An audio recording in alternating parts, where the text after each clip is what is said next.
Welcome to the talk show Life Stories with Marc Hoberman.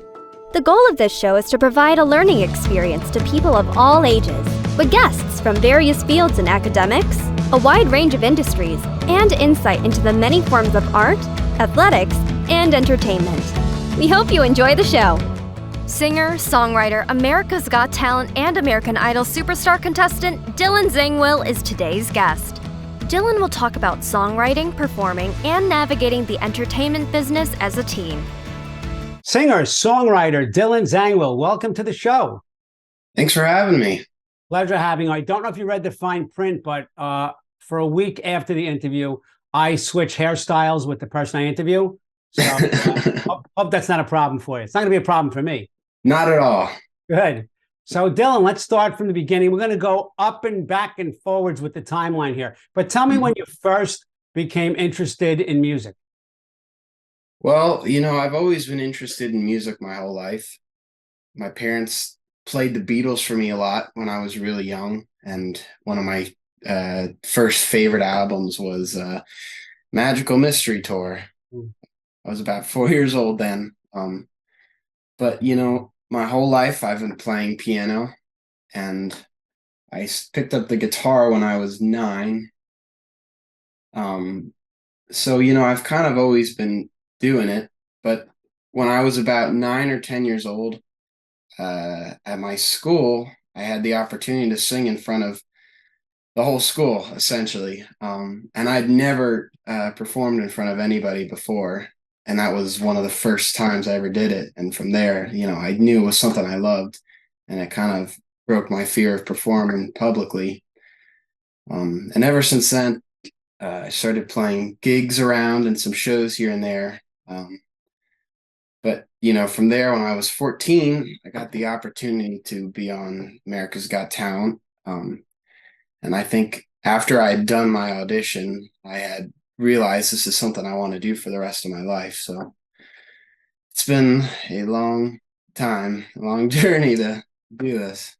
So I love this because I've interviewed a lot of musicians, and when they say it's been a long journey, it's often been 50 years. So I love when you say I was 9, and then people don't realize that you're 16 now. But you mentioned it. It's funny to hear someone say, "And I got over my fear of performing in public by performing in public." So it's interesting because, of course, America's Got Talent and American Idol, but American Idol I think was first. You got a golden ticket, if I'm not mistaken, correct? Yeah, I did. Right. So that in and of itself, I mean, it's hard enough to audition and get accepted. I've had so many actually students of mine who have auditioned for shows like that. And it's hard to get past what we call the gatekeeper and whatnot. But I have to say, it's interesting because your parents might be old souls because they turned you on to the Beatles early. But, when people see you perform, hear you perform, and what you choose, you're kind of like a 60-year-old in a 16-year-old's body. I mean, it's like watching a time warp. It's unbelievable because that kind of soul doesn't really exist anymore with teens. So how do you navigate life as a teenager with life as a teen entertainer? Yeah, I mean, that's a tough one. And I don't know if I really quite figured it out yet. But, during COVID, when we were on lockdown, I was able to practice and write so many new songs. So after quarantine and I got back to school, I realized it's really difficult to manage all the in-school hours with all of the stuff I'm doing at night or when I get home, practicing shows, all that fun stuff. So 2 years ago, I decided to make the choice to move to an online school where my hours were more flexible. And I was kind of able to get things done at my own pace when I had the time. So that's definitely helped a lot. But, it's definitely really tricky. And my weekends are pretty much always crazy. I don't have much time off because I'm always performing, but, it's what I love to do. So I don't mind it. Right. So following your passion is always great. I have something in common with your mother in that I have a tutoring business. I know mom has a tutoring business. But when it comes Yeah. to academics, being homeschooled, being online schooled, it's so much more normal, for lack of a better term, than 5 or 10 years ago. Even the homeschooling population has gone up so much Yeah. over the years. But what's interesting to me is you say, it was so hard to manage my school time with all the other things I had to do. And you know how many teens just have trouble managing the school time. Right. There are no other things. And if there are other things, it's soccer. It's not performing. It's not writing. So, look, I know you're too young to drink. You'll be 21. You'll be allowed to drink. You're not too young to perform in places that serve alcohol. I don't know, like a brewery, perhaps. Yeah. So, do you have any favorite breweries that you perform at in your life? I say tongue in cheek. Yeah. Well, my family's brewery, they're a little shameless plug in there, but We want I've it. been performing there forever, ever since we first opened 5 years ago. We just had our 5 year anniversary. And while we were constructing the brewery, my parents went out and got an upright piano that would sit in our restaurant. And, I would play for the people that were building our brewery out. And so once the brewery opened, my dad would just throw me up there and I would play for all the guests, and I mean, that's definitely one of the first experiences I really got playing live. And I was able to get a lot of experience that not a lot of other people got to have, and just in the sense that, like, you can't really go anywhere where you're just thrown up and you're like, we don't have music tonight. I guess I'll play, So I was able to learn a lot really fast. And that's a great way to learn, getting thrown, right in the mix, so to speak. But when did you first learn the piano? Well, before I could talk, uh, my mom had got this upright back here Mhm. for the house, and I used to just bang on the keys. It was like my favorite to do. And so I've heard I was very musically inclined when I was very young, and I was always singing or humming a tune. So, my mom thought it'd be a good idea to get a piano in the house. And she got me a teacher when I was 3, and I started learning from there. Um, but I've had a couple very great piano teachers throughout the years, and I've always been inclined to it, and I've always had an ear for stuff. I used to teach myself songs when I was young just from hearing them. Yeah, certainly starting young is great, and I hope the viewers realize that when they hear their kids banging on the keys, when you want to, run into the other room or put headphones on not to hear it, this is what could happen. So now we have the piano, and then at what point did you add the guitar to your repertoire?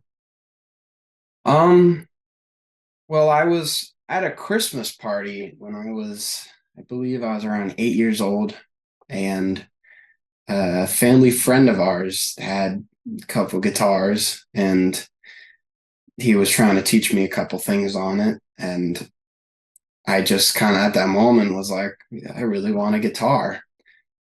So, my dad took me out looking for guitars in guitar shops. And for my birthday that year, I got my first guitar. And I had a really, really great teacher that inspired me. And yeah. Yeah, so then you pick that up, and then because I know there's chords on the guitar, there's chords on the piano, but it's much further than that, because I think you always blew the roof off, but there was a performance that I saw. I want to say it was a Hammond organ, but I could be mistaken. Mhm. So walk me through that, because although it's the same concept, it's a different sound and a different look. So what turned you on to that? Yeah, well, the Hammond organ is a way different animal than a piano. There are a bunch of things that I'm not really going to go into right now because we'd be here forever, but it's definitely way different, especially mechanically. But when we expanded the brewery, my uncle, who is an amazing Hammond player and he restores them, he came down, and at that time we had saw there was a Hammond listed online. So we went and got a Hammond for the brewery that he restored while he was down there helping us build out the brewery. And, I think I learned so much in, the month he was down here. And it really just began my love of the instrument, and it's the kind of thing that once you know what it sounds like, you hear it in every single song that's on the radio, like everybody's used them.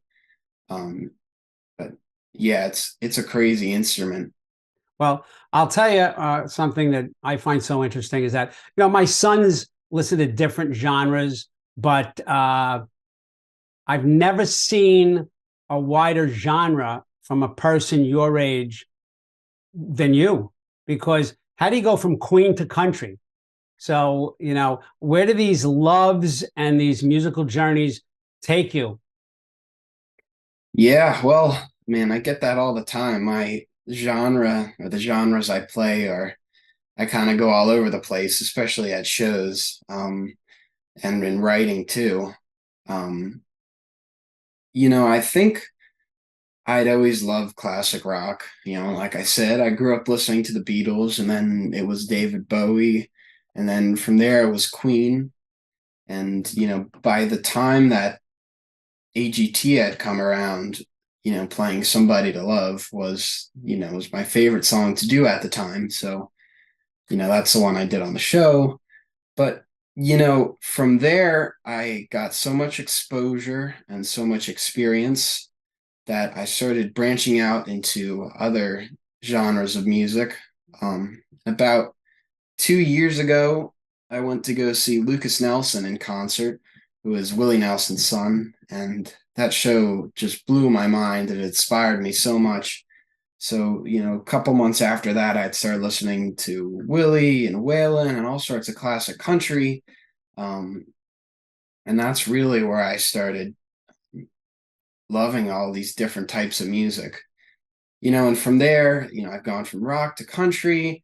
I mean, now if you go see me live, I do a lot of like jazz, gospel, blues stuff.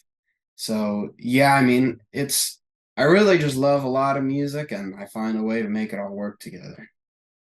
So the fact that you are so widespread in your genres and you really love different types of music, let's just get into your brain for a second. What inspires you? You don't write, I don't assume, every Tuesday at 4:30. You don't, maybe you do, but what inspires you? And then when you sit there, is it based on something you've seen? Is it something you felt? Is it a movie? Is it something in the news? What is it that allows you to be so creative and then put pen to paper and turn it into a song? Yeah, well, that's a good question. It's very spontaneous. There isn't necessarily a method. Um, and I've had people ask me like, what do my songs mean? Right. The honest answer is I really don't know. A lot of times I'll write these songs so fast, and I can just hear the lyrics in my head and how the song's exactly going to go. That, somehow they don't have meaning. And I look back at some of these songs and like, how did I write that? Like, it's like I got really lucky with this one because, they sound like such meaningful songs. And I mean, really, the honest answer is they don't really mean much of anything. I mean, they do, but it's to me, I never really wrote with a purpose. Right. One Well, of look, the things, the end result is what counts the most. It means right? something to the people who hear it.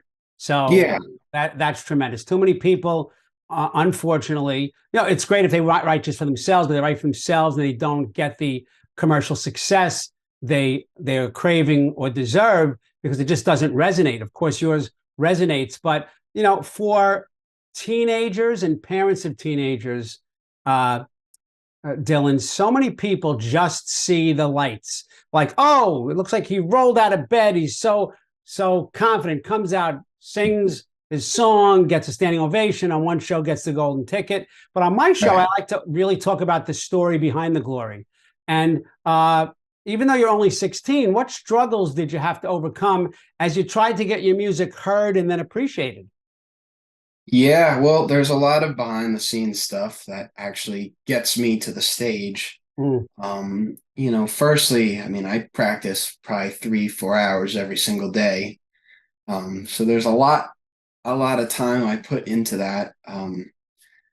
And that's kind of always been true for the past couple of years. But there's also a bunch of stuff that I've had to learn how to do that isn't necessarily music based, like promoting shows. Right. The last 2 years, like designing graphics for shows and all my social media.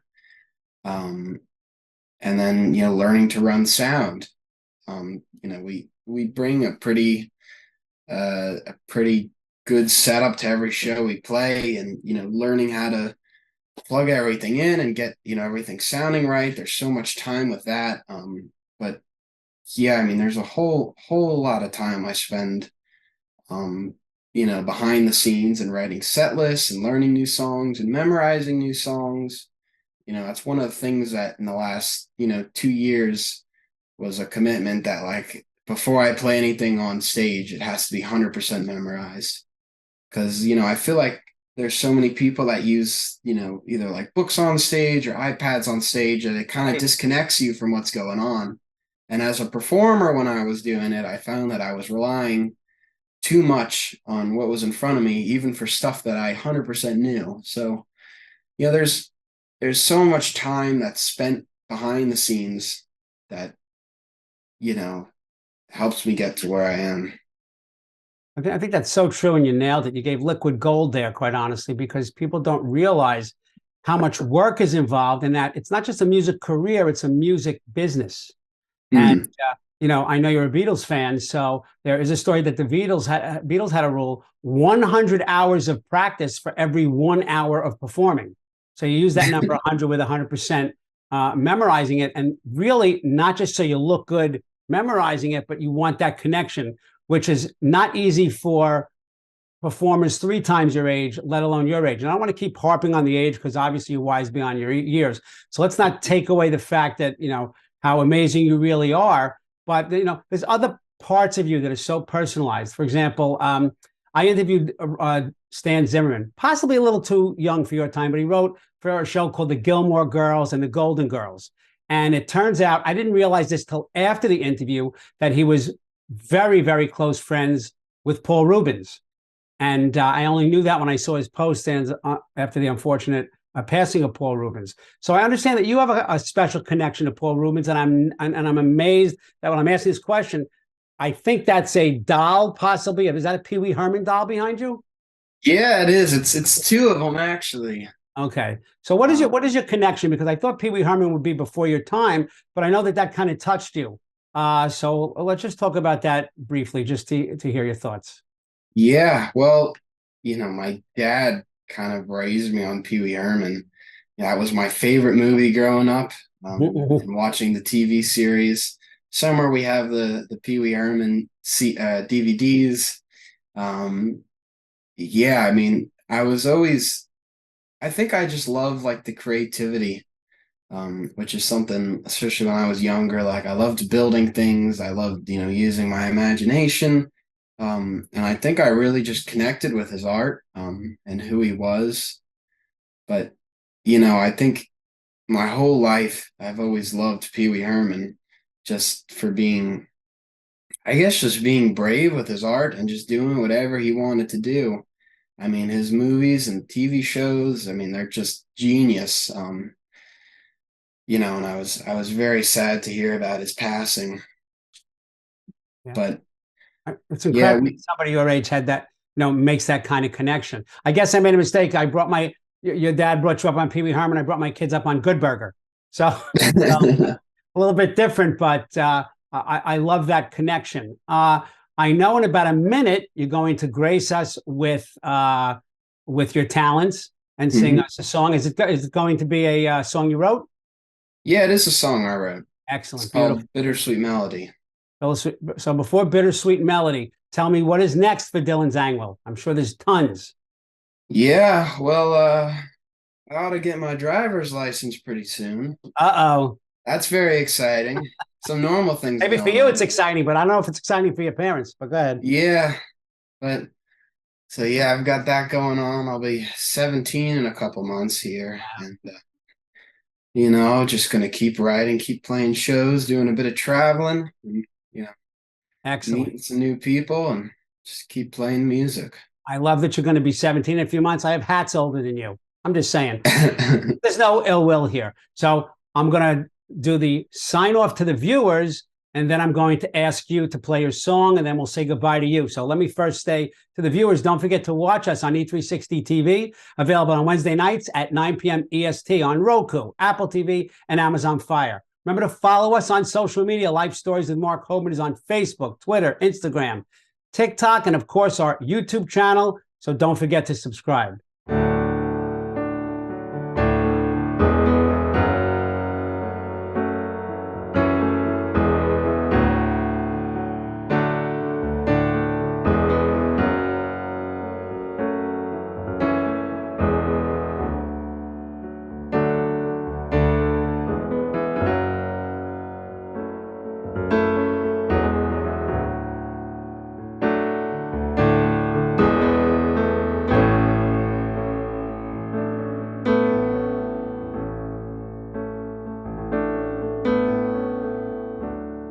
And I don't like who I am when I'm with you, and I don't know where I'm headed to. The road to home sure ain't my place. I gotta get the hell out of this place.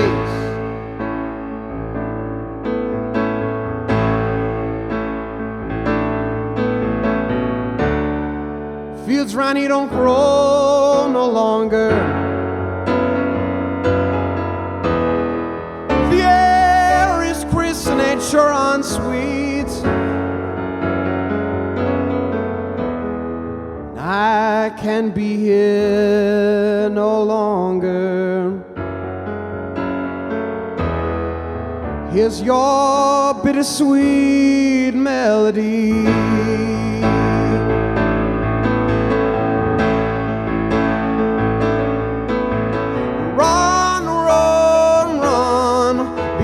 That old man he'll fetch is gone. Count your money, for your luck is on the run.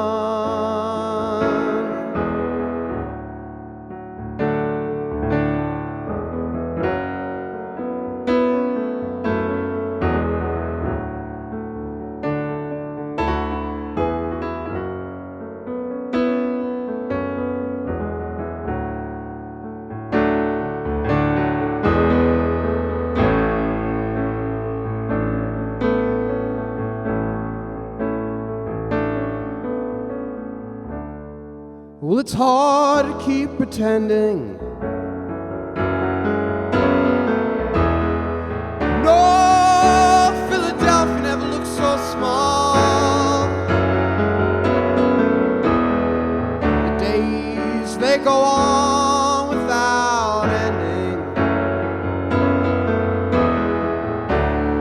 Well, I'm through with it all.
I have to tell you that is, and that's so soulful. I feel like I just got a private audience with the king because, which was great. So thank you so much for that. You know, the viewers are going to be fall in love with that. So thank you so much, Dylan Zangwill, for being on the show. We wish you continued success. We hope to see you again soon.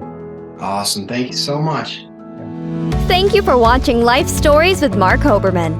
To contact Marc, email him at info@lifestorieswithmarchoberman.com or visit him on social media through Facebook, Twitter, Instagram, TikTok, and LinkedIn. Thank you for watching Life Stories with Marc Hoberman.